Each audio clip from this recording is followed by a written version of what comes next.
Đây là cối xay tua bin gió tự chế.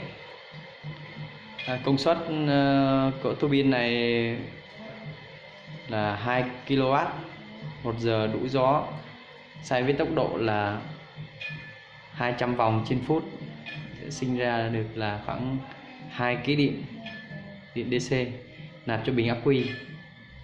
Và từ ắc quy này sẽ qua bộ inverter chuyển lên điện 220 ta sử dụng. Quay rất nhẹ. Công trình cũng đi được khoảng 2/3 chặng đường,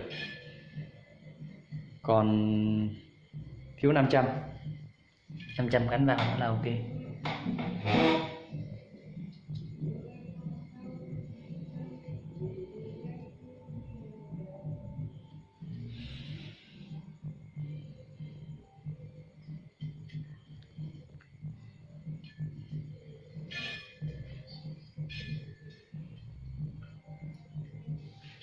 Năng lượng miễn phí hoàn toàn luôn, được lấy từ nguồn gió và sạc vào ắc quy.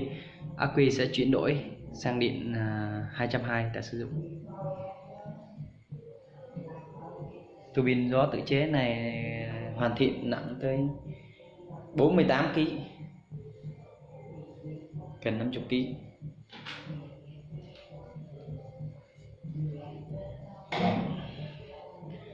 Tua bin này nó sẽ sạc hệ ắc quy 24V,